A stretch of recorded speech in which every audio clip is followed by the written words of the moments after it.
and I suppose I should begin by thanking me for inviting me. But I'm actually very happy to be here. And what I propose to do is talk to you about some of the work that my group has been doing related to biodiversity conservation in Asia, and take something of a historical approach, more or less trace the evolution of my thinking and my students and postdocs thinking on a set of these issues. So we'll begin with work that's about a decade old, and then we'll take it to some of the work that is currently being done in the lab. And Chuck, if you could turn that light down. So the central question that pretty much drives everything that I and my research group does is this: how do we find space for biodiversity in an increasingly crowded, hungry, and hot world? And there are a couple of boundary conditions answering that question that I like to follow. The first is, by and large, my focus is on biodiversity conservation for its own sake. It's not on conserving biodiversity because of the ecosystem services it provides.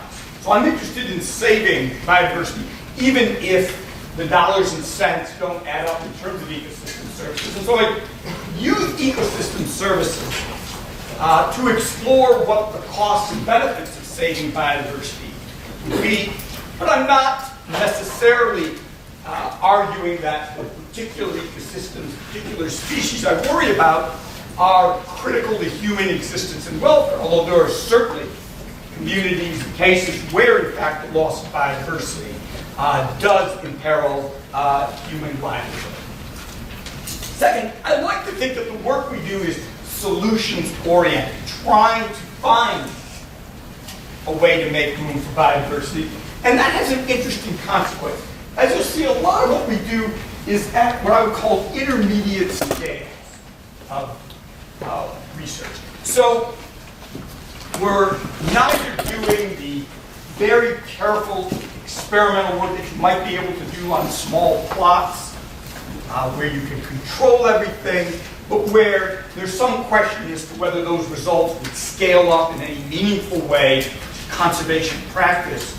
Nor do we do a lot of work sort of looking at global patterns, which is very appealing to a lot of the journals, but very often falls short of giving you results at a scale at which you can then make concrete policy recommendations. There's a fair bit of field work here, just because I, and particularly the folks in my lab, like to get out into the field, but I also think engaging in field work when you're a conservation scientist gives you a sense of the practical challenges that it's hard to get just reading about these issues. And lastly, we are increasingly eager to incorporate the social sciences, largely because any durable solution to biodiversity conservation relies on results, recommendations that are ecologically sound, economically feasible, and socially acceptable. And so you'll see some of that as well. But I should say, as I've thought about biodiversity issues anywhere, my thinking has been shaped in recent years very much by the seminal work of Jagger et al., who wrote, "You can't always get what you want. If you try sometime, you just might find you get what you need." And the idea being, what's the best outcome we can hope to have given scientific, social constraints acting on us? And for the benefit of the younger people in the audience, update that photograph. It is amazing that they're all alive, isn't it? So this is where my graduate students, postdocs, and I have been working over the years, and you'll see a pretty high concentration of research in Asia, and that's driven by a number of factors. these are all areas rich in biodiversity, but where growing human populations, growing economies put tremendous pressures on nature. But also, it's a region that is surprisingly neglected by many conservation scientists working in the United States. So the other day I was speaking with an EEB visitor who does work in the Himalayas, where I had the good fortune of having two postdocs, Paul Elson, Umesh Srinivasan work, and we concluded that studying the birds of the Himalayas, there were maybe 2 labs in the United States, his, mine, maybe a third, that were working in that region. So there are a lot of opportunities coupled with need. So today I want to take you through 3 issues.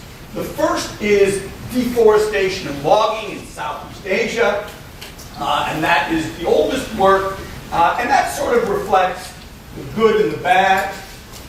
We'll talk about more recent work on reforestation in China, mixture of good and bad. And then I'll close off with some recent work on the wild bird trade, which is just plain ugly.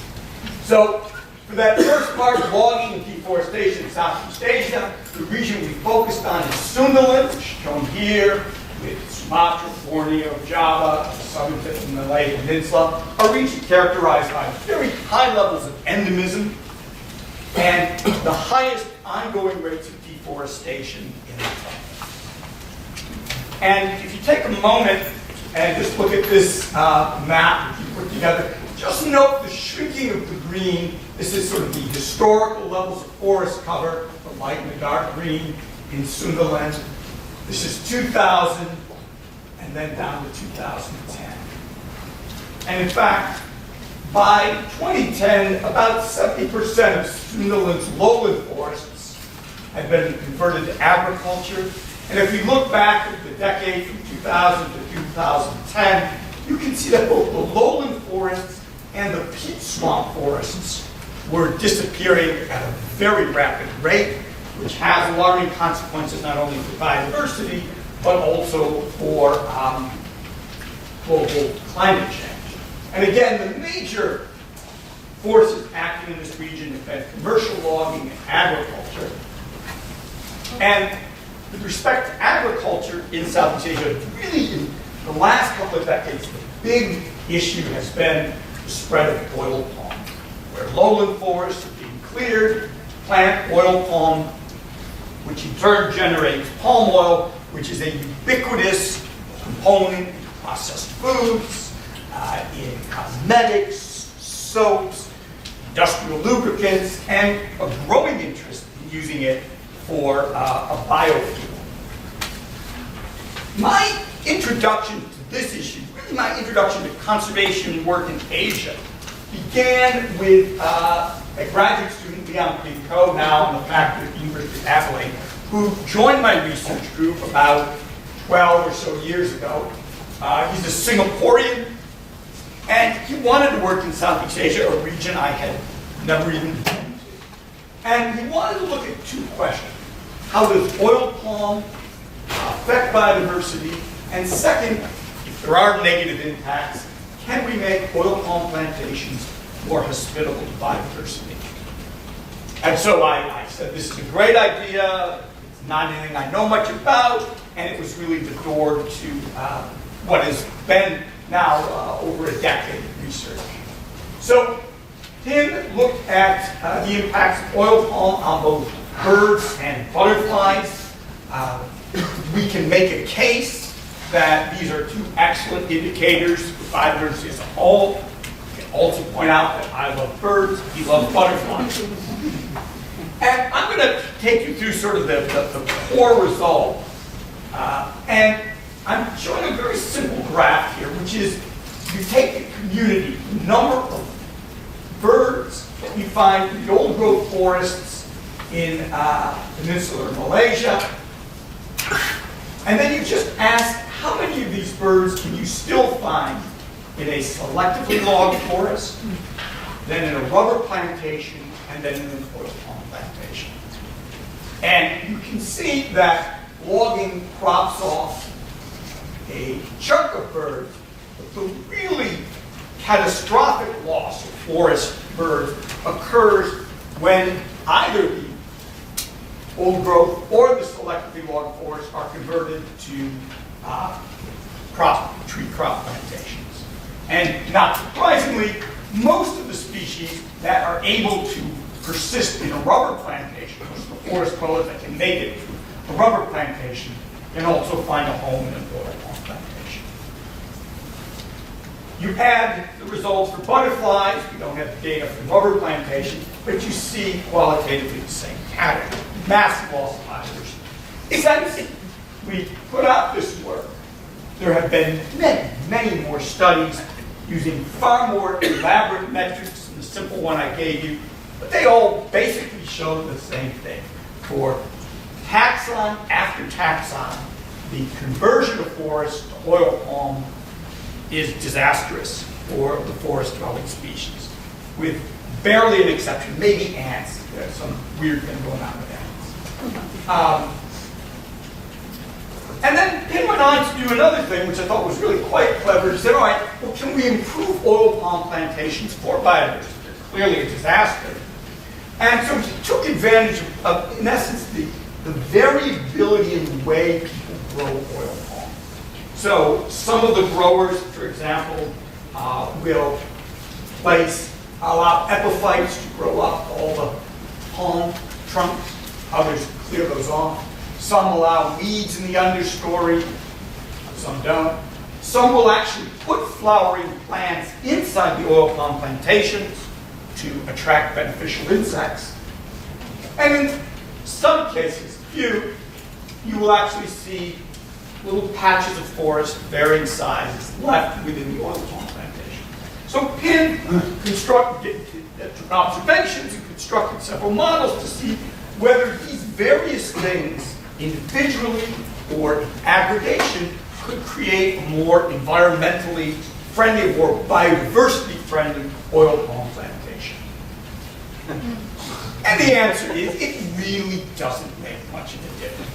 You get a few more butterflies, you get a few more birds, but unless you're basically willing to have forest blocks that are larger than the oil palm plantations, there's no serious improvement in the biodiversity of the oil palm plantations. So the notion of wildlife-friendly oil palm is ludicrous. But more recently, we found that there is some good news about oil palm, and that's that riparian buffers work. So a graduate student of mine, Cindy Guillen, who's about to join the faculty at the University of Tennessee, looked at the fish communities in streams and rivers where there were oil palm plantations that went all the way to the bank, and then where there were buffers of forest, varying widths, left along the stream, buffers of natural forest. And what he found was that the presence of these riparian buffers will conserve both fish species richness, community of fish species, and the biomass of fish. And the latter is important because rural populations do use the fish, even the little fish, in these streams as a protein source. And even more surprising to me, these buffers work well even if the buffer forest is being lightly used for selective timber harvesting and even growing a few crops. So this is one step the oil palm plantations can take that will at least protect the fish in the streams around the plantations. So going back to Pin's original result here, one of the things that occurred to me after he had done this work is that we had sort of crudely lumped together all of the forests that had been selectively logged into one category. And we had not tried to tease apart how different intensities of logging could affect biodiversity within Southeast Asia. And so I thought it would be useful to go back and focus a little more intensely on this issue. And I was very fortunate to be able to bring together a team of people that were really well suited to this task. And I realized when you're talking about an ecological field study, it's often like introducing the members of a rock band. So on the birds was David Edwards, who's now at the University of Sheffield. Lead on the dung beetles was Trond Larsen, Conservation International today. And then back up on birds and dung beetles, Wayne Shu, BirdLife now with BirdLife Taiwan. And then on the economic side of things, and we'll get to his role in a moment, Brendan Fisher now at the University of Vermont. So it was a sort of a multidisciplinary team that took a look at this issue. And our strategy was to study birds and dung beetles, and indeed there is some literature showing that those are two particularly good surrogates for many of the other species in the unlogged, primary, or old-growth forests, forests that have been logged once, and forests that have been logged twice. And let me be a little more specific. In the area we were working in, this was Sabah in Malaysian Borneo. In the first round of logging, the loggers will go in and they will take out all of the commercially valuable trees with a diameter at breast height of 60 centimeters or more. Now these forests are dominated by one family of tree, the dipterocarps, and almost all of the dipterocarps have some commercial value. So you end up taking out most of the large trees. Ideally, if they were following their own intended plan, they would wait about 15 or 20 years and then go back in for a second rotation. The pressure to harvest is sufficiently strong in much of Southeast Asia, certainly in Sabah, that they had gone back in only a few years later. And in that second harvest, they removed all of the commercially valuable trees 40 centimeters diameter at breast height or greater. And you end up, after 2 rounds of logging, with a forest that consists, by and large, of small diameter trees of little commercial value. So it's a significant change in terms of the structure of the forest. And so, a little bit on methodology, I won't get into this much, but for the bird surveys, we use both mist nets, which are a way to capture and release unharmed the shy birds in the understory, and then point counts where an observer is standing at a point, in this case David, lists all of the birds that he sees or hears, and this is a nice way to get birds really from the forest floor up into the canopy, birds that you could not otherwise capture. Dung beetles are sampled using baited pit traps. It's lunchtime, the less I say about this, the better. So let me cut to the main results here. We found, much to my surprise, that for both the birds and the dung beetles, more than 75% of the species that we saw in the primary forests persisted even in the twice-logged forest, and an even higher percentage persisted in the once-logged forest. Now, they may be at significantly lower densities, but they're still there. In fact, only 7 to 11% of the species occurred only in the primary, the unlogged forest. And the reason I put only in parentheses, in quotes, is because this is a sort of glass half empty, glass half full scenario. Clearly, the majority of species are able to tolerate some level of logging, the vast majority of that. But nonetheless, if one is concerned about all of the species, as I would be, the fact that you could lose 7 to 11% of them is a cause of concern and certainly justifies efforts to protect the remaining primary or old-growth forests in this region. Maybe from a policy perspective, the most interesting result was this first one. And it led us to argue that these twice-logged forests are not wastelands. And this is significant because there had been a tendency on the part of the conservation community, who was onto the oil palm issue long before the academics were, to more or less write off forests that have been logged.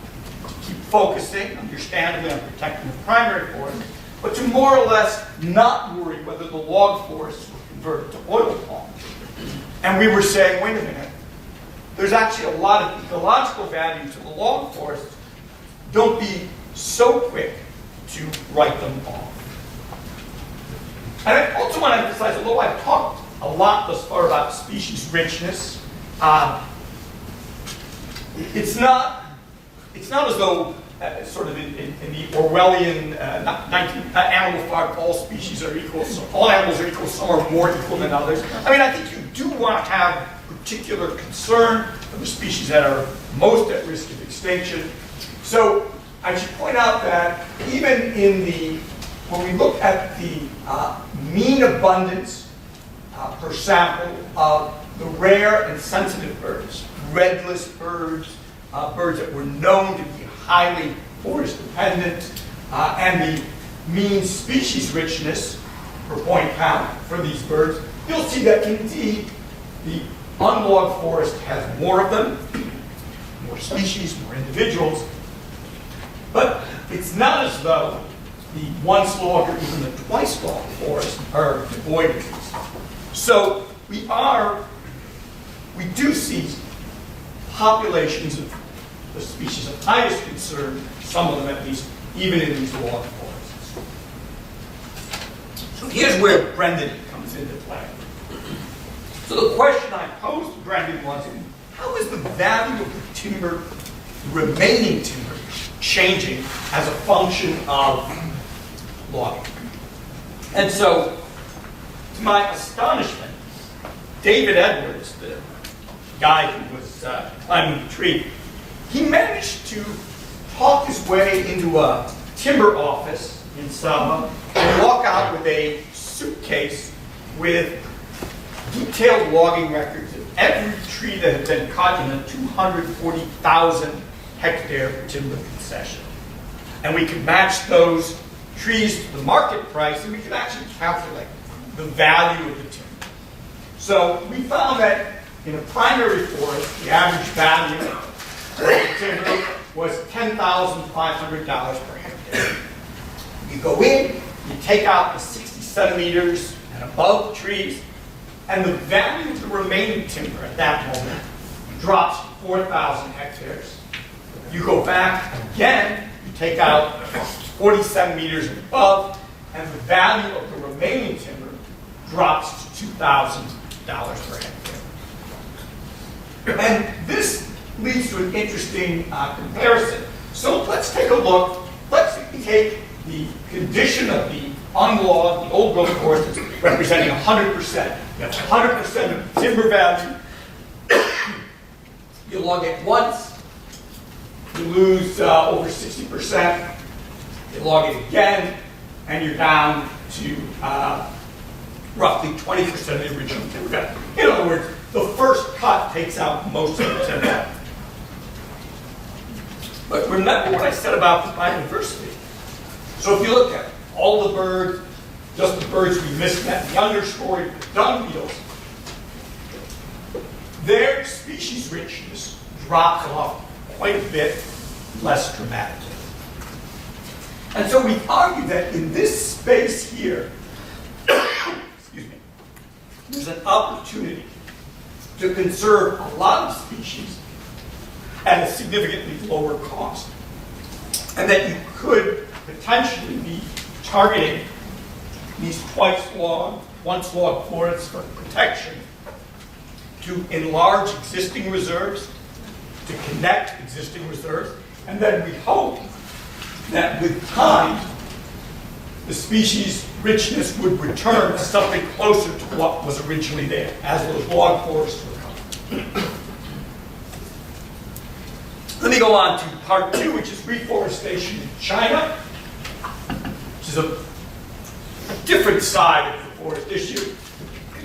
So during the Great Leap Forward, across China, there was a tremendous initiative to increase the amount of agricultural land, which resulted in the clearing of millions and millions and millions of acres of forest often growing on fairly steep slopes or on unstable soils to plant into cropland. And that, by and large, proved to be a failure. So in the 1990s, there were a catastrophic series of landslides and floods triggered in large part by soil erosion off of these cleared lands that were once forests and were now marginal croplands. And so the Chinese government announced and launched the Grain for Green program, which between 1999 and 2013 has reforested close to 28 million hectares. That is more than the combined area of the states of New York and Pennsylvania. Again, driven primarily by a concern about erosion, but also by a desire to ensure healthy timber supplies for the people. The Chinese government invested heavily in this program, almost $47 billion, measured in US dollars. The program continues, but there was really no explicit consideration of biodiversity in the planting of those forests. So I'm delighted that Fang Yuan Hua, where I got back there, joined my group to understand what were the biodiversity consequences of the Grain for Green program. And the first thing she did was to do the first comprehensive review of sort of the gray literature to find out what was being planted. And so I call your attention on this graph. These are all the studies she was able to find. The red dots indicate that the forests that were replanted were a monoculture, one species of tree. Usually things like Japanese cedar, eucalyptus, or bamboo. Mixed forests, which might be 2 to 5 tree species, are represented in the blue and yellow dots. And essentially no native forest, no effort to replant anything approximating full diversity of the forest that had once existed. And so it's basically been a program that has created monocultures. And so we did a field study centered in south central Sichuan where we surveyed the birds and bees in 4 reforestation habitats. That would be Japanese cedar, eucalyptus, bamboo, and mixed forest, to the 4 species of trees, plus the farmland, that was the habitat that was being reforested, and then native forest to get a sense of what may have been origin on that landscape. And she also gathered economic data from the villagers about what percentage of their income came from the Grain for Green forests that they managed, what their costs were in maintaining those forests, what profits they got in harvesting, because these have always been intended to be working forests. And I want to show you a summary of her results. So we're looking at birds in the breeding season segregated by elevation, low elevation, mid, high elevation. We do this because the bird community changes as one goes up in elevation. Birds in the non-breeding season, winter, and then bees, where we lump the mid and the high elevation to obtain adequate sample sizes. And so the first thing I'd like you to do is take a look just at the yellow dot. So that's cropland. And this is the estimated species richness, birds and bees in the cropland. And then look at the range of the replanted forests. So these are the diamonds, blue, red, and purple.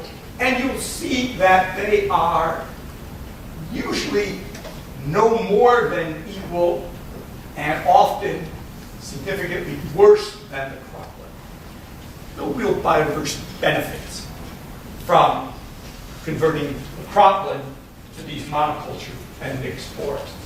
And then take a look at the native forest, which is the green dot, and you'll see that in many cases, particularly for the birds in winter, the native forest would be much richer, is much richer in birds, and presumably had native forests been restored, the birds would have benefited.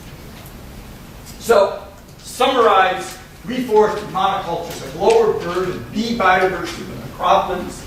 The mixed forests are somewhat better for biodiversity than the monocultures, especially for birds, but the native forests are much better for birds and bees than monocultures or mixed forests.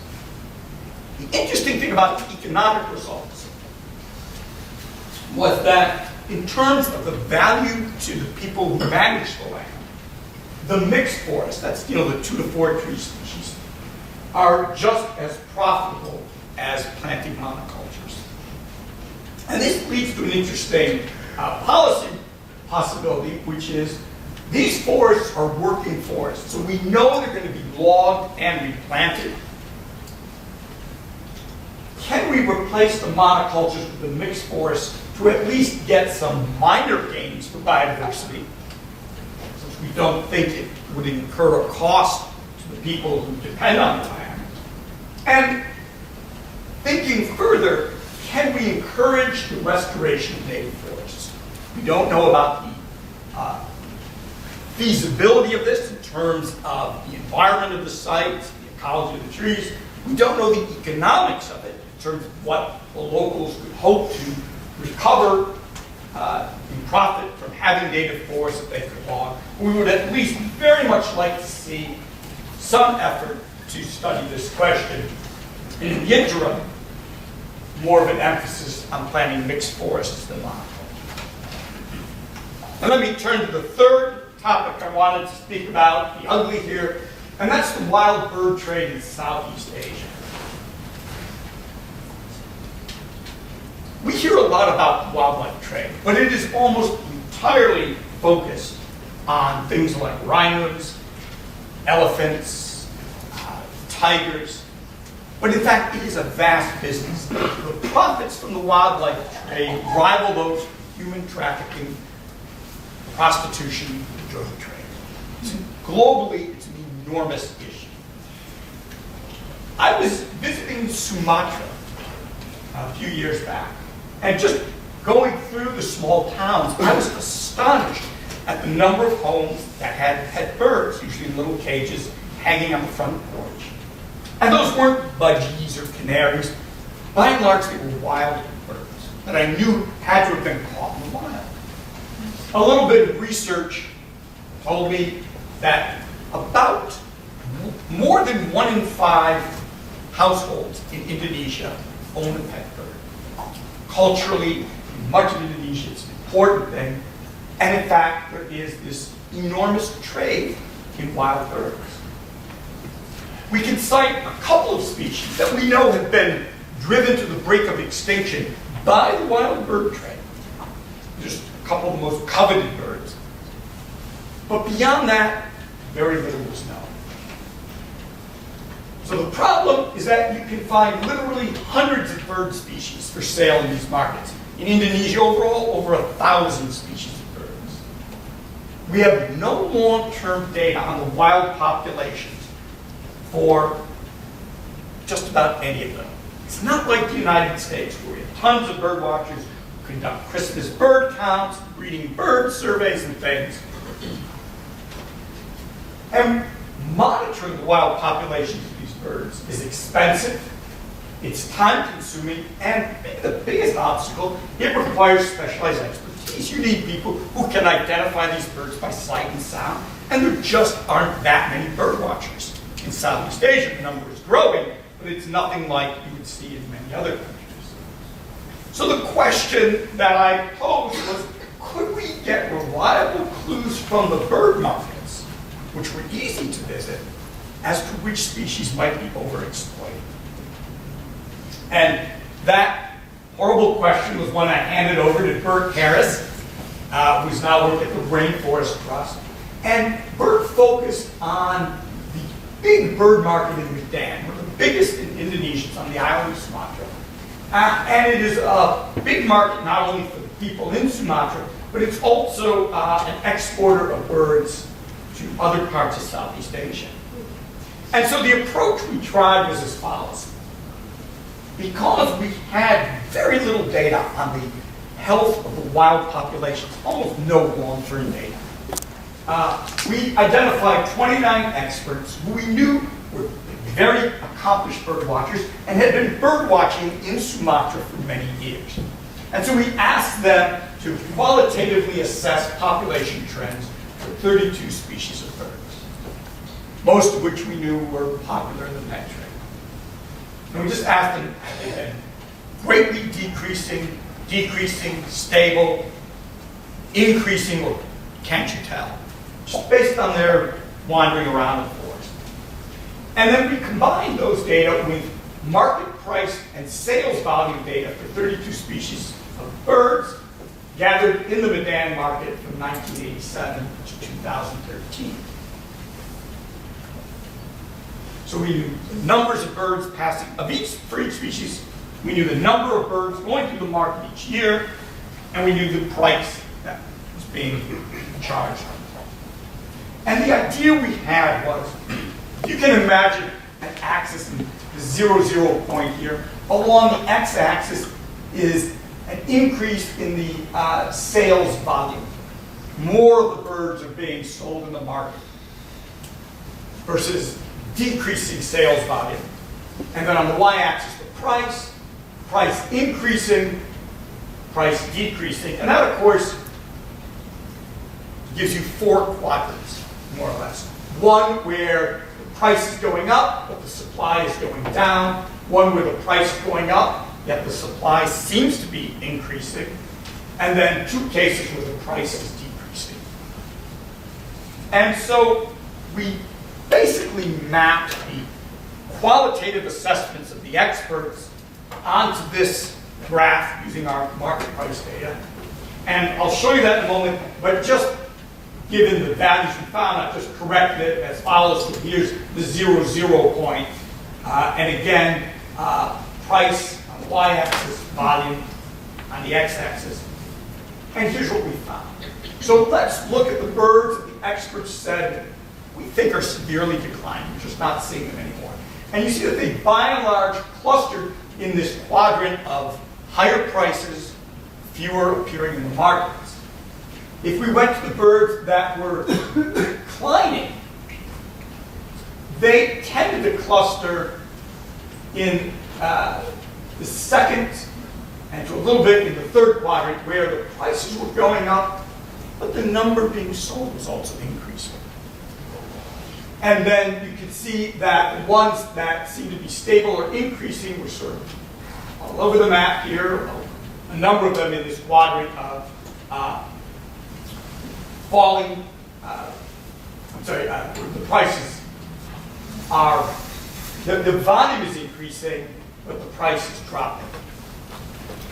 And then a bunch of the experts, we don't know how they're faring.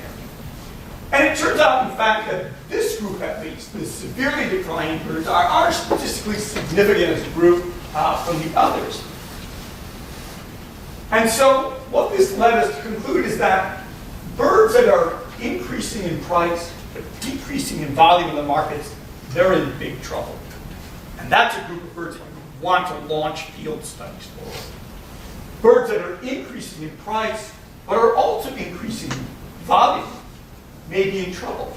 Because what we think is happening there is that they're being sucked up from an ever larger portion of Sumatra to fill the markets.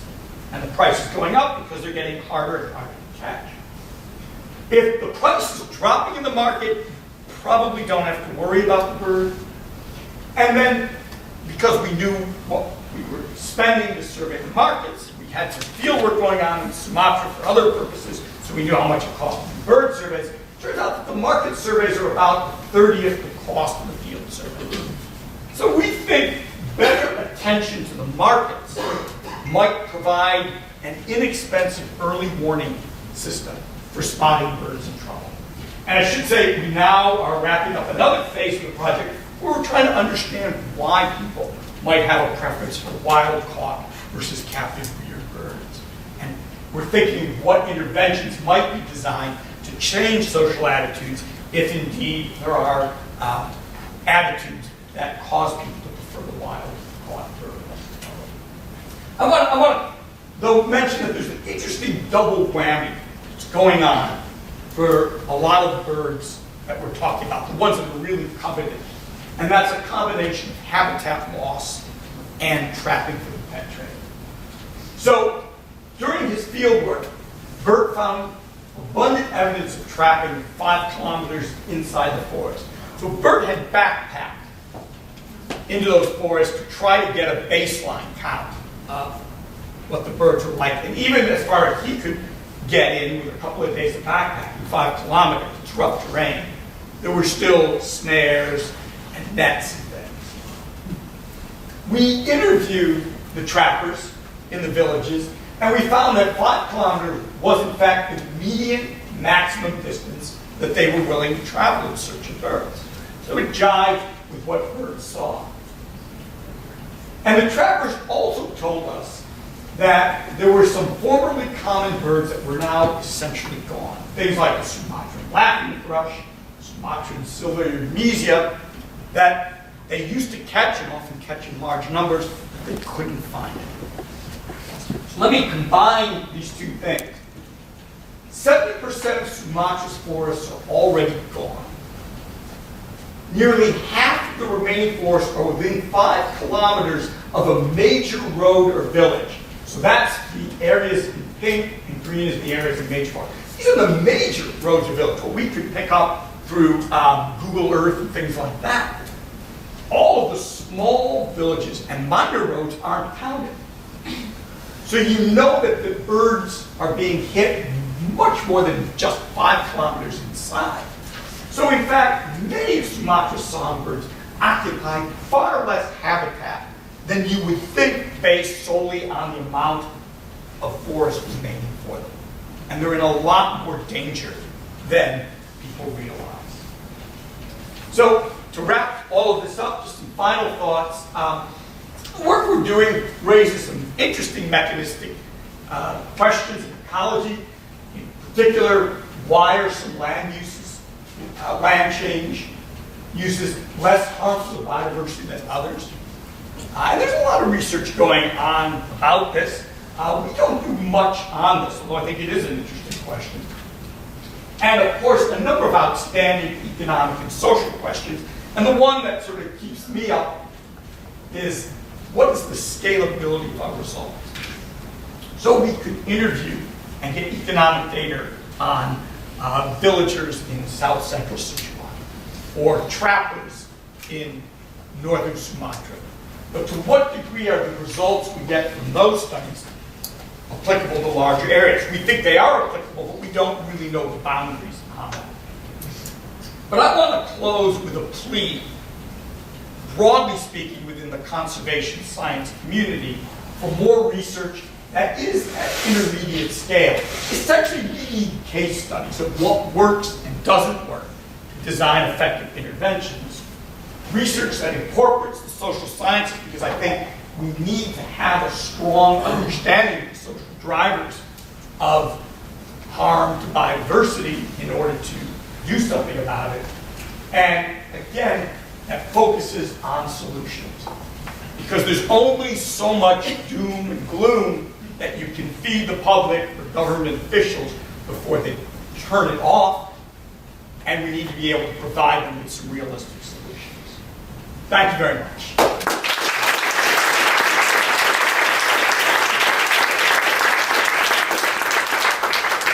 If there are any questions, I'd be happy to take them. Yes, Harold. On the diagram you have the axes showing that material. I was unsure if you're plotting rates of change of prices or prices in volume. It was annualized rates of change. So it's rates of change. Annualized rates of change in volume and over whatever time periods that we have, which varies somewhat, because not all species were present in the markets in all years. Here. As you mentioned that not all species are equal, and that's my starting point. If you used an index of, let's say, taxonomic diversity instead of just species numbers, would you get the same result on those quantitative comparisons involving the discussion of the oil palm habitats as well as others? Because I think that's an element that you would probably want to put in if you could, and I don't know whether you have done that and come up with the same sort of patterns or something slightly different. I don't have the answer to the evolutionary diversity angle of that. Other researchers, David Edwards and other work he did, he looked at functional diversity. And functional diversity changed surprisingly little as you went from forest, log forest, oil palm.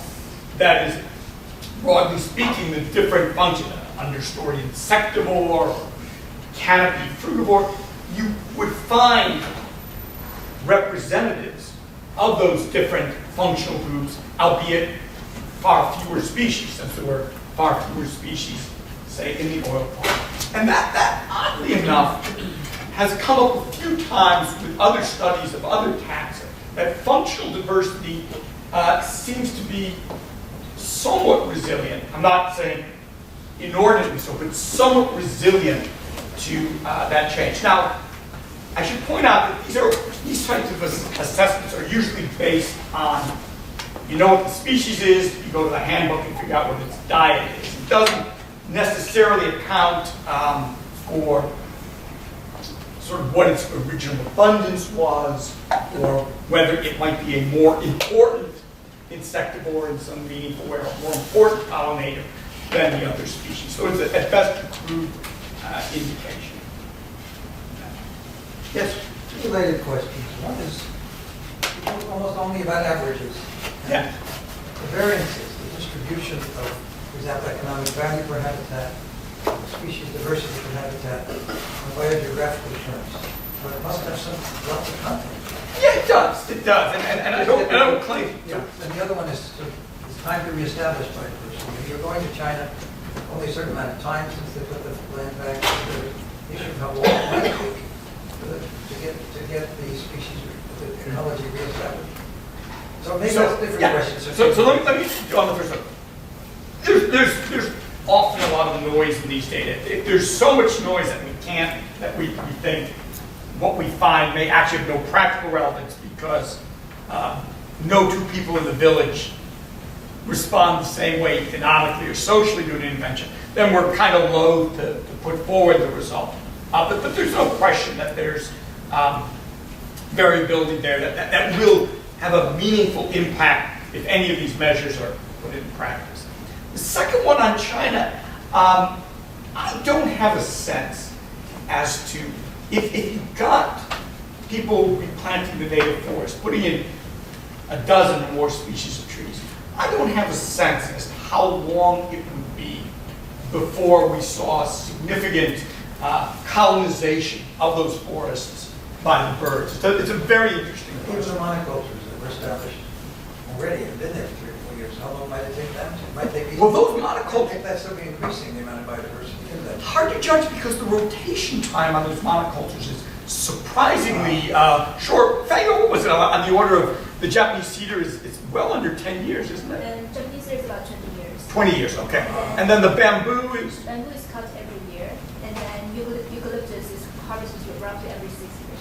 yeah. So it's surprisingly short generation time. So if you ask me the question, what if we planted Japanese cedar and left it for 100 years? What would we get? I don't know. Although I'm still leery that any monoculture of any age is going to be hugely beneficial to biodiversity, but I don't have the data on that. Last thing, so the native forest proposal you're making does not include any harvesting of wood? We just want to see what it would be like, what would be the costs and the ecological obstacles to restoring native forests. And just trying that out in a few places, and then looking at how people might be able to use the forest. Maybe it works out very well for people. Diversity of trees, greater resilience of the forest, pests, more non-timber forest products. Maybe it doesn't. And the other thing I don't know, that perhaps Fran Yuan has a better idea, is in the eastern United States, of course, we cleared almost every acre of old growth forest for agricultural lands. And then we had tremendous forest regeneration starting in the years after the Civil War. But that was by and large just, for want of a better word, spontaneous regeneration. It wasn't though people were out there planting. So I don't even know what would happen to this land if you simply left it alone to see what colonizes it, and whether you would quickly get forest there or not. Be interesting to find out. Yes? In the Chinese reforestation, the monoculture, presumably that's because they are the most valuable crops, the bamboo, the Japanese cedar, and eucalyptus. The bamboo I can see readily is a very valuable crop. But what is Japanese cedar? So Fanny Wan did speak to a lot of the people, and my understanding is all of these are useful crops, and the choice is often made sort of at a regional or sub-regional level. Is that suitable for the climate there, right? Yes, the trees do grow. Am I correct that it's some sort of sub-provincial ministerial level at which people decide we're going to put in Japanese cedar? So for the most, Go ahead. Go ahead. for the most part, the decision of what trees to plant is made at the county level, which is equivalent to, yeah. So there's in the Chinese government system, the Ministry of Forestry has this hierarchical structure leading all the way from central government down to county level, and that's the smallest unit they have that can make actual decisions. I have a favorite bird catcher in my mind, which is Papageno from the Magic Flute. It's very hard to think about bird catchers in a very harsh note. Well, that's because you've been listening to Mozart. If we took you out into the forest and showed you the wild birds that were being trapped with lime on the branches or with decoys in the cages, I think you might view them with a little less benevolence, particularly when they're taking species that have now become quite rare. Any other questions? Just a follow-up to the question, Ron. Wouldn't it depend on how much native forest surrounds an area that is a monoculture in terms of how much recolonization there could be? Because at some point you'll lose the birds and you'll lose all of the native vegetation, so it seems that recolonization won't actually happen as quickly if at all. It could well be the case because the areas that have been replanted are extensive, and it's tricky to find patches of native forest, especially large patches. We were fortunate that we had a park in, I always mispronounce it, Umei mountain that could serve as a reasonable control. So you're quite right. It may well be the case that you wouldn't get a quick recolonization by the forest-dwelling species that you would like to see there. But you could still do better by at least planting the mixed forests. Anything else? Alrighty, well, thank you very much.